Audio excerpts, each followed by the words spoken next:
Okay, I'm gonna go over quickly the driving aspect of the Breeze, right? So it drives like a Mercedes. It's really sweet. You're gonna be nervous because you're up high and it's a new van, but it's gonna be real easy after about 10 minutes. 4x4, if you ever have to use it. Now, I never go off-roading, but we do go off-road occasion, or you go on sand, and it's this button down here. It has to be in neutral to do that. The way we put it in drive is simply here. You gotta have your foot on the brake. The park is here. When you stop the van, you actually don't even need to hit park, you just turn it off. To get the car going, reverse or forward, you have to pull the emergency brake. So you have your foot on the brake, you just pull that little thing, it goes back on automatically, but that's how you do it. Like sometimes you're in a panic, like, oh my God, there's music, there's noise, there's what? All you gotta do if in the situation of panic is push this button here, and that'll mute all the noise and pause your music and what have you. The van does have CarPlay. And so I used to connect down here, but what you got to do is connect right there. Okay, see the screen there? So you connect it to there. I don't have a hole drilled yet, but I probably will have one drilled right there, because then this comes out and I put my phone right here. And then sometimes it's a little finicky, like it's being right now. And then we got to hit Apple CarPlay, and voila. Stereo actually rocks. There is a great speaker system in here, and it's great. I want you to enjoy it. You're gonna love the cruise control. The cruise control is on the steering wheel here, but you can be on an interstate and just be following. It'll keep you a certain distance from the next vehicle in front of you. You can move around. I never have to even use the gas pedal once I set the cruise control on. Okay, I'm going to show you the gas gauge and the depth. So it's important to know, obviously, that this is a diesel engine. It'll say it on the cap, and the cap is just outside of the driver's door.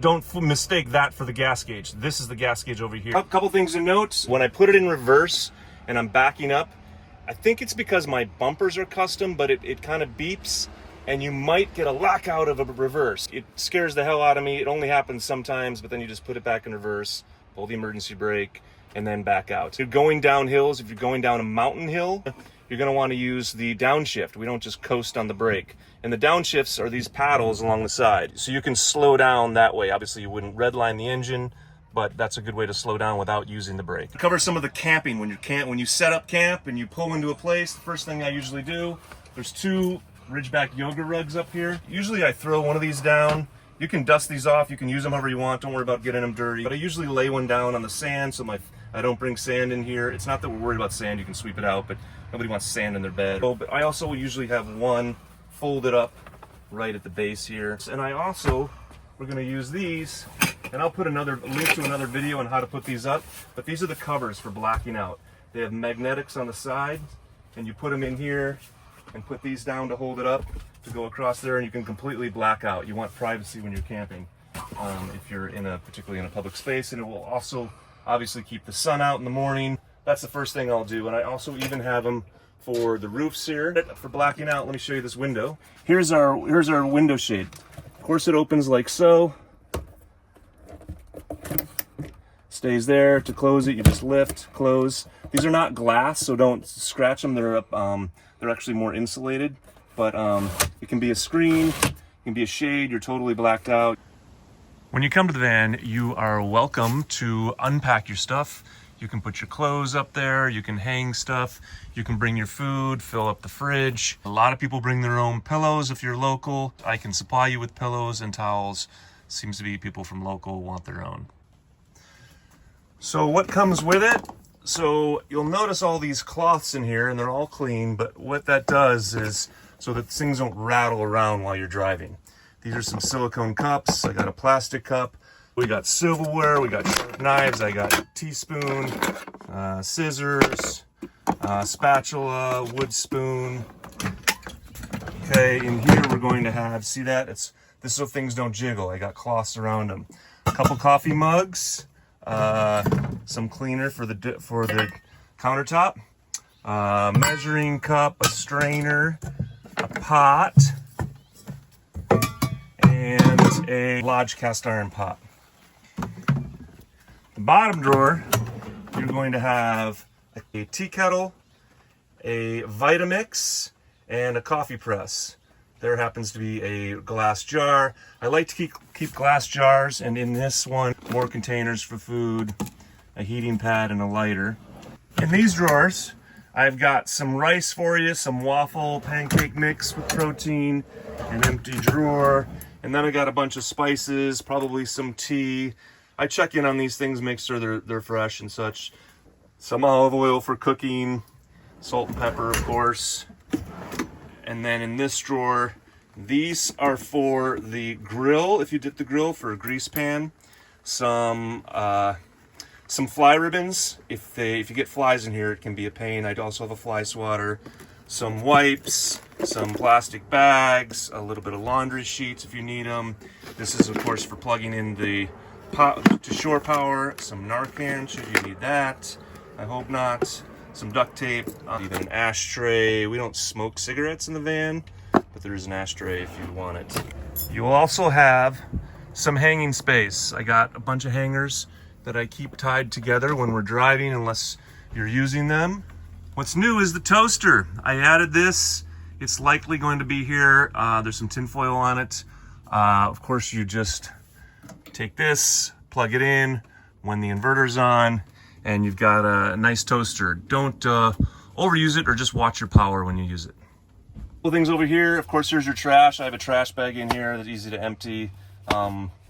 And you know, you don't use that much trash. But so a couple things in here. First off is our satellite dish. So if you paid for the extra satellite, we'll have this turned on for you. This goes on top of the ladder, and it's just easy. It just slips right in. And then this cord goes to it. One end, and you'll see it on the outside of the van. It's real obvious, right next to the ladder, right by the ladder. Little thing you unscrew, you put this in there, just a regular Ethernet, and the other end goes in there. It still works in some cloud cover, but it doesn't work under trees. The other piece on the internet, though, is this is our modem. Our modem is already hooked up, and it's hooked up to a little mini inverter here, so you don't have to turn the big inverter on. So if you're going to use internet, you turn it on right here. Can't find rocks. We've got these in here. They're just squares. It's like Legos. You can level the van, put them under each tire. And then the exciting part. Now here's the toilet. Okay, I don't really use this toilet too much, but it's there in emergency, and it's a good peace of mind. You can set it up with a view. It's very clean. We've got toilet paper in here. We've also got boat bags, they're called, because they're biodegradable. But you would basically, you can either put the boat bags over the lid if you want, or under this lid, it just pops off. Drop your business cards off, wrap it up, set it outside the van, and then find a garbage and throw it out, just like you would a dog. It's pretty eco-friendly and easy. Really, you don't use the van much for that. So, and I would recommend bringing a little piss jug if you want, or just a plastic bottle, a Gatorade bottle. But sometimes you're in an RV park and you don't want to walk to the bathroom. A nice piss jug works.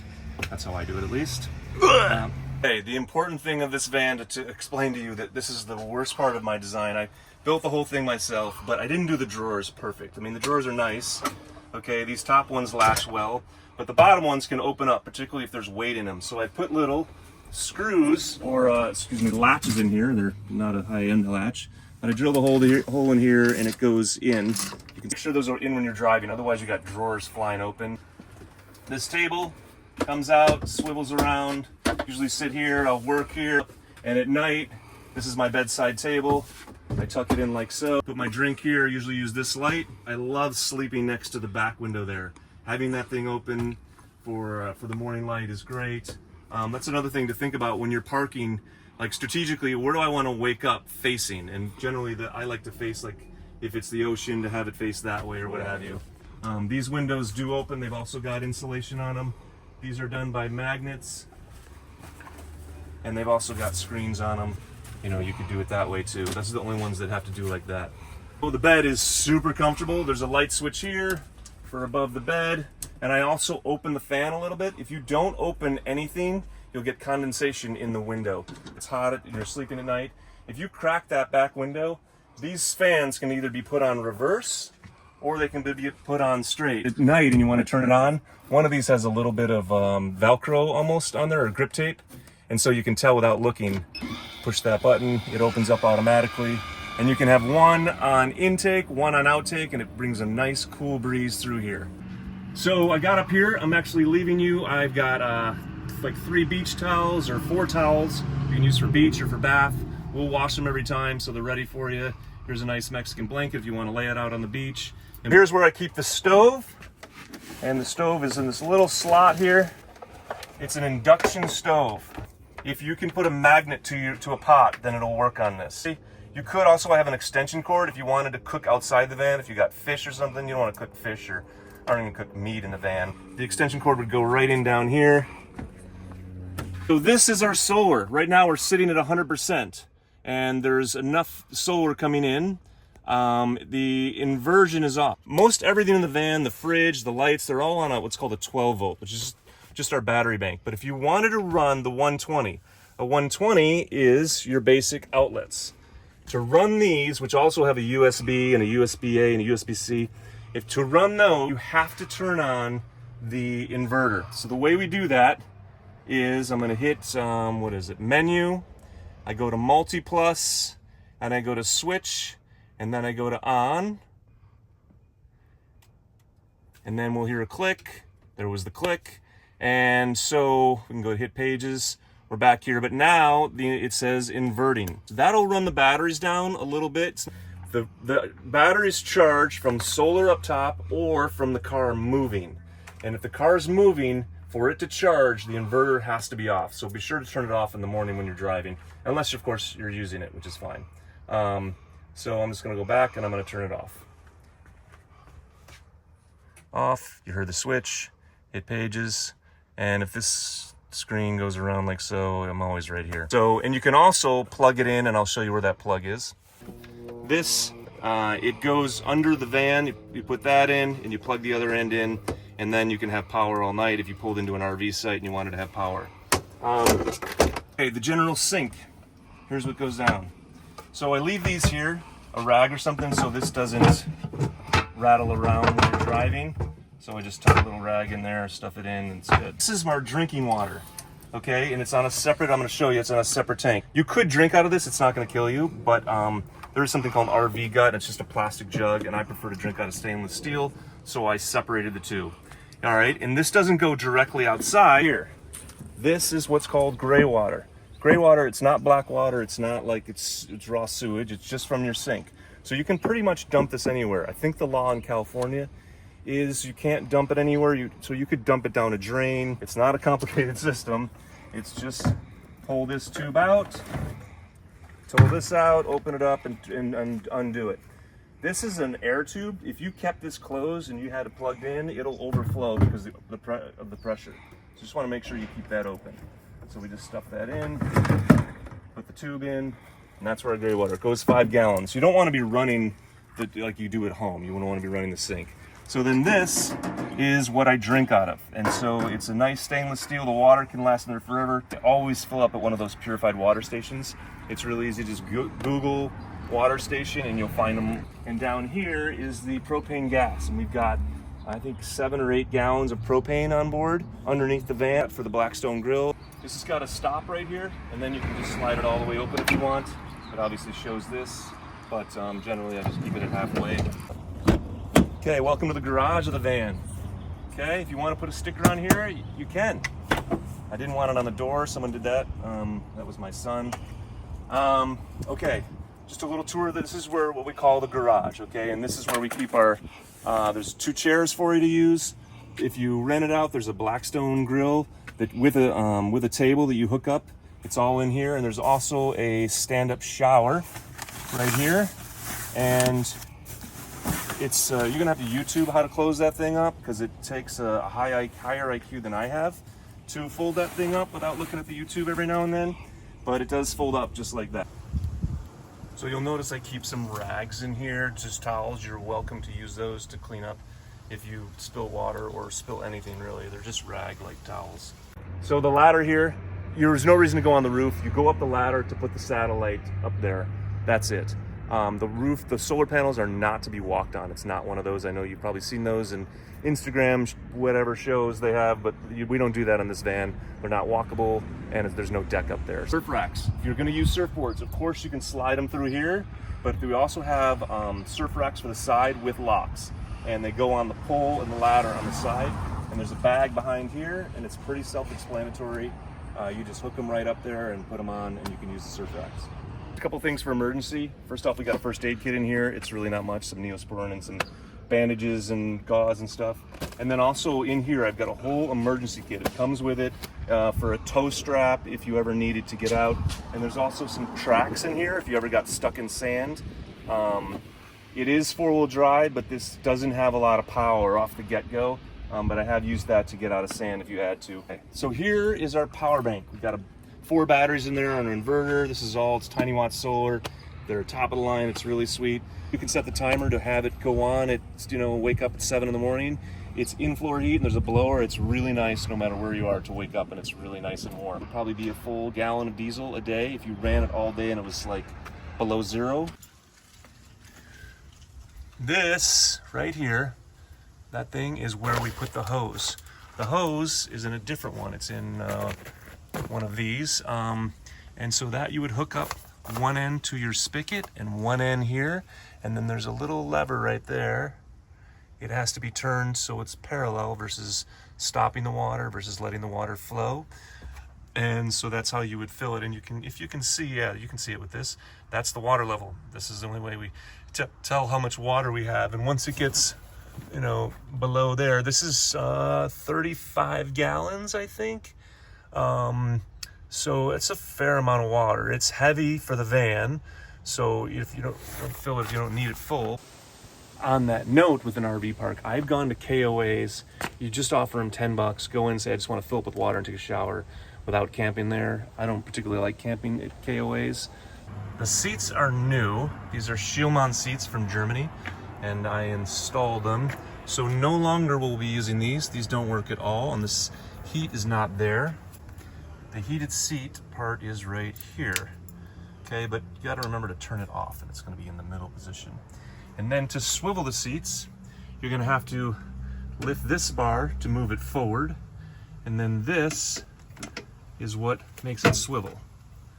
This has to be moved forward because otherwise you'll notice it'll hit the wall here.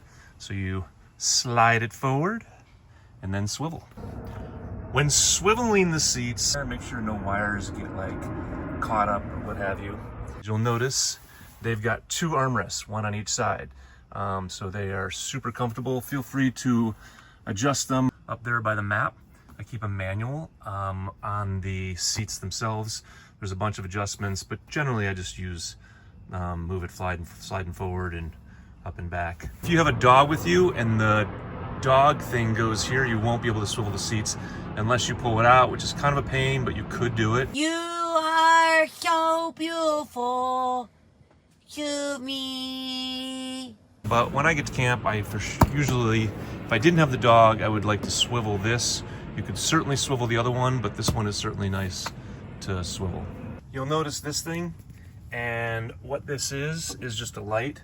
It charges like that, and then you would turn it on by pushing this button. And I would like to, sometimes I like to leave it out at night. You can just leave it on the step or down below the step, and it'll stay charged all night. You just have to charge it. If you were to get pulled over, under the visor, I keep the registration, insurance,